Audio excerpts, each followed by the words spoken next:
Meghan Markle opens up about UN and charity work. Prince Harry's admission that he had to raise his game when he first set eyes on Meghan Markle speaks volumes about a royal bride-to-be who offers brains as well as beauty. Describing how the American actress tripped and fell into his life, the fifth in line to the throne, famously described as Britain's most eligible bachelor, said he soon realized he needed good chat to impress Meghan. With little known about the former Suits star beyond her Instagram feed, lifestyle website and a smattering of interviews with chat show hosts, a picture is starting to emerge of a ready-made royal with the potential to modernize the monarchy beyond Princess Diana's wildest dreams. Unlike Harry's previous girlfriends, the 36-year-old philanthropist already has a profile of charitable campaigning and, crucially, is experienced with the media.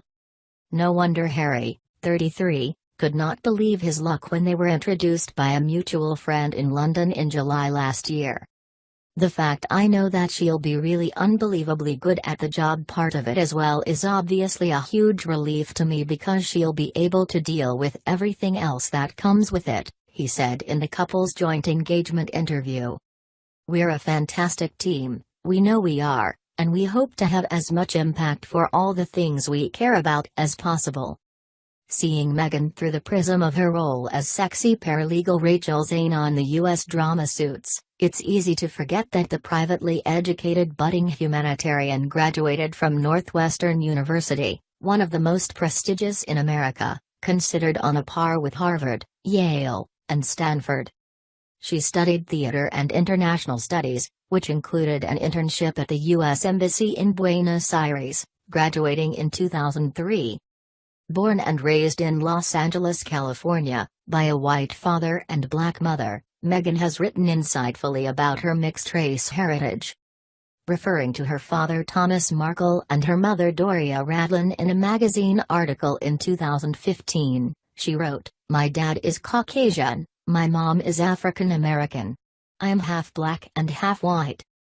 Describing how passers-by in her Leafy Valley neighborhood would mistake her mother for her nanny due to the differences in their skin color, she described how her father took apart and customized a Barbie set so she could have a black mother doll, a white father doll and a child in each color.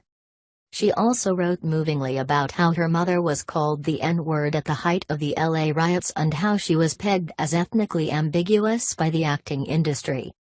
Having faced such discrimination, it's hardly surprising that Meghan started campaigning for equality from an early age. Having lobbied then U.S. First Lady Hillary Clinton to get a washing up liquid commercial change that suggested only women did the dishes, the 11-year-old Meghan resolved to make a difference. 20 years on, she would make a 10-minute speech to the UN in her capacity as women's advocate for participation and leadership, in which she declared, "I am proud to be a woman and a feminist." Speaking without notes in the eloquent and erudite address in front of then UN Secretary-General Ban Ki-moon, she said, "A wife is equal to her husband, a sister to her brother, not better, not worse, they are equal." UN Women has defined 2030 as the expiration date for gender inequality, and here's what's staggering: the studies show that at the current rate, the elimination of gender inequality won't be possible until 2095. Calling for women to have a seat at the table, she added, "It isn't simply enough to talk about equality, we need to believe in it. It isn't simply enough to believe in equality, we need to work at it." Meghan put her money where her mouth is when dealing with TV bosses who kept on opening scenes in Suits with the stage direction, Rachel, dressed in a towel. She said, "The moment that Rachel starts to become a role model off camera and getting feedback or letters from young women or their moms going, 'Oh my goodness, my daughter can look up to you and say I'm biracial, I can be like that too,' that's when it becomes important. I do a lot of work with UN Women, so I take it so seriously. Does the scene really need to open with Rachel in her skivvies? No. I don't think that is necessary. There is a lot of overlap when you're on TV, and a lot of people often get separated from the idea of you being both beautiful and covered up, and I'm fortunate that I have bosses who respect me saying that." Meghan was a freelance calligrapher before landing acting roles in shows including the sci-fi drama Fringe, the soap opera General Hospital, and cameos in films such as Horrible Bosses and A Lot Like Love, where she was simply billed as Hot Girl. She even had a brief stint as the briefcase girl on Deal or No Deal.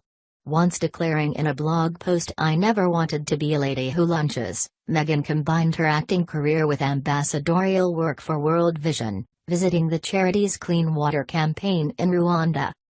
She counts Canadian Prime Minister Justin Trudeau among her impressive network of friends, a transatlantic cast list of bright young things which include Harry's close friend Violet von Westenholz, thought to be the chum who introduced them. Fashion designer Misha Nanu is also believed to have had a hand in the blind date setup. A dog lover, a self-proclaimed good cook and purveyor of handwritten notes, yoga-loving, organic food-eating Meghan founded the lifestyle website The Tig, which she described as a digital conversation between girlfriends. The blog, containing fashion, beauty and wellness content, was intended to be a place to publish inspiring pieces for young women, although the website was closed in April, 6 months after the Sunday Express broke the world-exclusive news of her relationship with Prince Harry. A note on the website read, "I knew that girls were checking the site to see fashion tips or how to get a stellar blow-dry, but in reframing the beauty content to include think pieces about self-empowerment, or feature dynamic women such as Pakistani writer Fatima Bhutto, I was hoping to integrate social consciousness and subjects of higher value than, let's say, selfies." Meghan has also ended her line of women's fashion with Canadian clothing company Reitmans. Educated at an all-girl private Catholic school in LA thanks to a reported lottery win by her father Thomas, an Emmy-winning lighting director, Meghan is extremely close to both parents, particularly her mother Doria, 60. The social psychotherapist and yoga instructor flew 5,000 miles to join Meghan and Harry at the Invictus Games closing ceremony in Toronto in September, where she was photographed being hugged by the prince. "Her mum's amazing," declared a clearly besotted Harry in their recent interview. Despite their seemingly vastly different backgrounds, Harry and Meghan do have some shared ancestry.